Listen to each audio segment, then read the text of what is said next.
সব উত্তর মুখে দিতে হয় না, কিছু উত্তর সময় দিয়ে দেয়, কিছু উত্তর তোমার সফলতা দিয়ে দেয়। তাই মানুষের কথায় ভেঙে পড়ো না, সমালোচনায় থেমে যেও না, নিজের লক্ষ্য ঠিক রেখে ধৈর্য নিয়ে এগিয়ে চলো।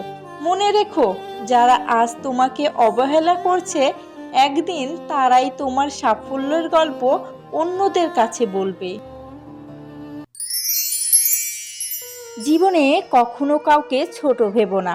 আর যে মানুষটি সংগ্রাম করছে, কাল হয়তো সে মানুষটি সফলতার শিখরে পৌঁছে যাবে। আর আজ তুমি যে অবস্থানে আছো, সেটাও চিরস্থায়ী নয়। তাই অহংকার নয়, বিনয়কে সঙ্গী করো। কারণ সম্মান আদায় করে নেওয়া যায় না, সুন্দর ব্যবহারের মাধ্যমে অর্জন করতে হয়। একদিন আমিও হারিয়ে যাব 3 টুকরা কাফনে। তখন আমার প্রিয়জনরা বলবে, দেরি কেন দাফনে।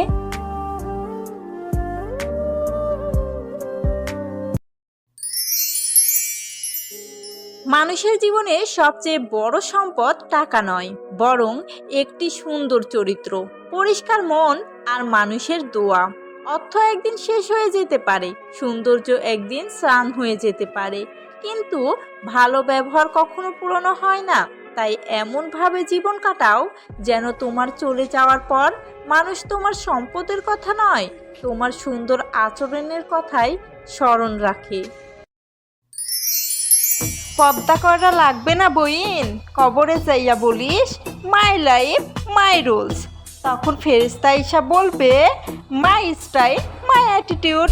Touch it, bring it, pay it, watch it, turn it, leave it, stop, format it. Touch it, bring it, pay it, watch it, turn it, leave it.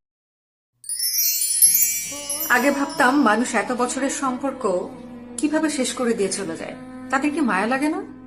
এখন বুঝি, নারী এত সহজে তার শখের প্রিয় মানুষটিকে ছাড়ে না, শখের মানুষটাই বাধ্য করে। তাদের করা কিছু কাহিনী নারীর ভেতরটাকে ধ্বংস করে দেয়, আর তখনই নারী তাদেরকে ছেড়ে চলে যেতে বাধ্য হয়। জীবনে এই 2টা জিনিস আপনি নিজেই বানাবেন।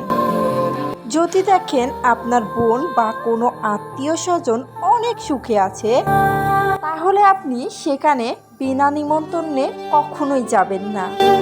আর যদি দেখেন তারা অনেক দুঃখে আছে, তাহলে আপনি নিমন্ত্রণের আশা করবেন না, বিনা নিমন্ত্রণেই হাজির হবে।